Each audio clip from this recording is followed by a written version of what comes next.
Hi everyone, my name is Julie. This is Keep Calm with Books and Coffee, and today I'm going to be doing my most disappointing or worst books of 2022. I have 6 books to talk about here, and I'm going to put out the disclaimer that if you love these, great. They either disappointed me or I hated them.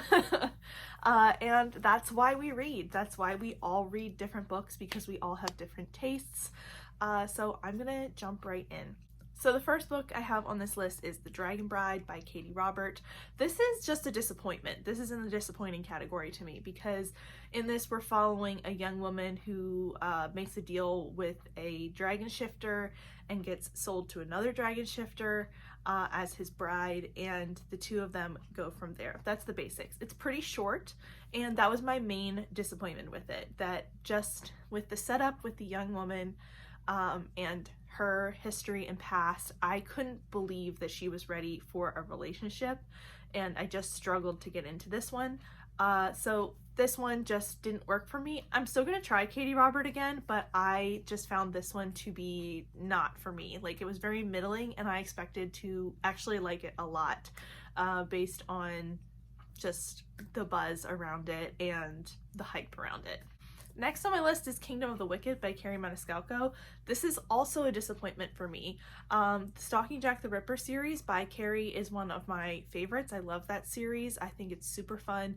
And this one for me was disappointing because we're following, I believe this is supposed to be set on a like medieval Italian island, and there was just so many inconsistencies in that setting and in that like storytelling that I couldn't get past it, even for like the fun. I couldn't get into the chemistry with the characters because so much else was nonsensical in this world.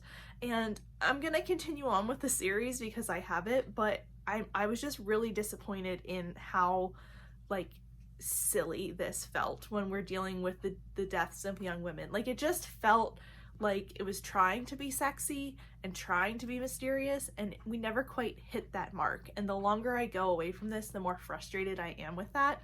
I wanted our main character, I don't even remember her name. What is her name? Amelia. I wanted her to, one of the frustrating parts about this was Amelia was so knowledgeable on witchcraft and everything and her family, but then when things like were discovered, she was so not knowledgeable. And it wasn't in a way of like, everyone's been lying to me. It was like she just kept re-explaining things. So this one was a struggle for me. I've heard that the second book gets better, so I'm gonna give that a try, but I definitely struggled with this and was frustrated with this way more than I anticipated. I definitely wanted to love it more than I did. Next up is the Outlander series by Diana Gabaldon. I DNF'd this series this year after starting book 3. In this series, we're following Claire, who is a young woman who travels through magical stones in Scotland to like 1700 Scotland. She's from the 1940s, I think. She travels through time and meets the love of her life, Jamie Fraser.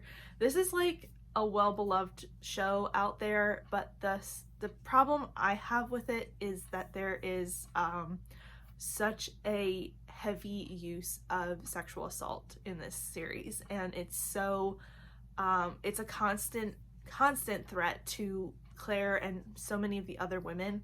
Not saying that a historical series can't have this as a threat in the series, but it is way overused. There's the threat of starvation, the threat of disease, and the threat of war always seems to take a back seat to the threat of SA for the women.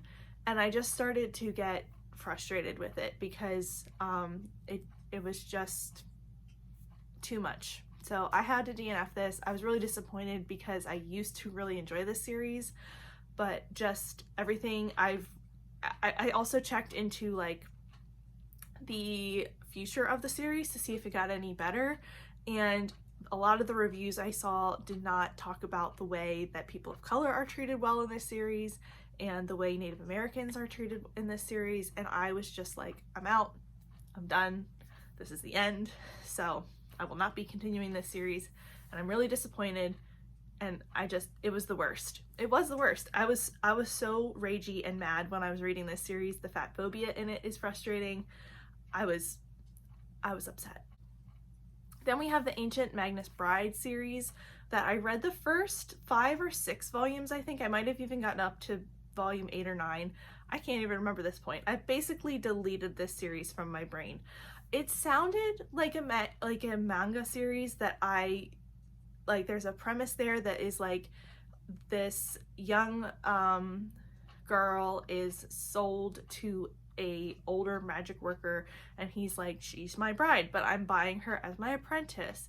And the premise sounds sketchy, but the first few volumes were like, she truly was an apprentice. She truly was like trying to, you know, figure out how to use her magic, and he was teaching her how.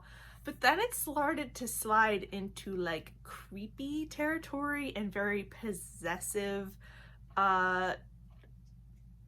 older, much older man being in possession of this young woman territory. Started to get real icky. So this was a DNF as well, and I gave up on that.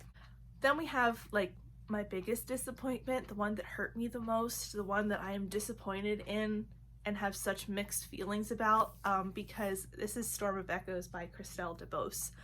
I adored the first 3 volumes in this series. I devoured them last fall. I was so anxious for this 4th book to come out and for me to read it because I was so anxious to.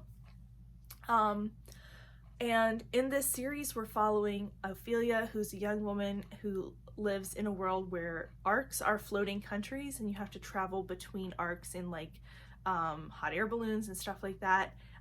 There's no like ground, like no planet. They are all floating. And Ophelia is married off in a political alliance to someone else in another arc, and she goes there and has her world turned upside down, and she has to try and figure out how to survive there. And I have a whole like kind of ranty, spoilery discussion about this 4th book because there were things I loved about it, the way it was still so intricate and interesting.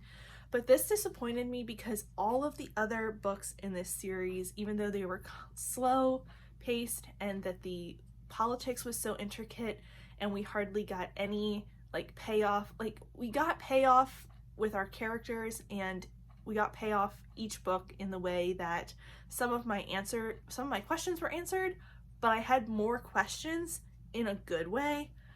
In this one, it was in a bad way. Like in a way, my questions were answered, but not satisfactorily. It felt so open-ended at the end of this series, and I really struggled with that. I wanted more answers. I needed more closure.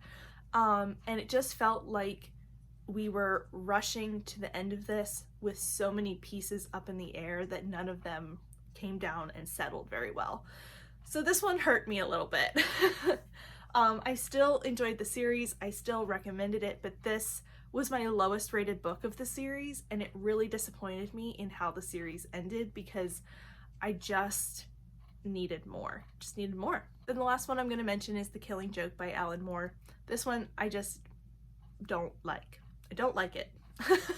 I don't like the Joker. I don't like how this feels dated and how the Joker's actions feel so I just don't like the Joker's actions in this, and this just didn't work for me on so many levels. I got so upset with it when I was reading it, and I know it changes the course of Batman's history, and I feel like I have to explore these stories with the Joker in them because they are a huge part of Batman lore, and they are also a huge part of like Batman and the Joker, like their interactions are such a huge part of the series and stuff like that.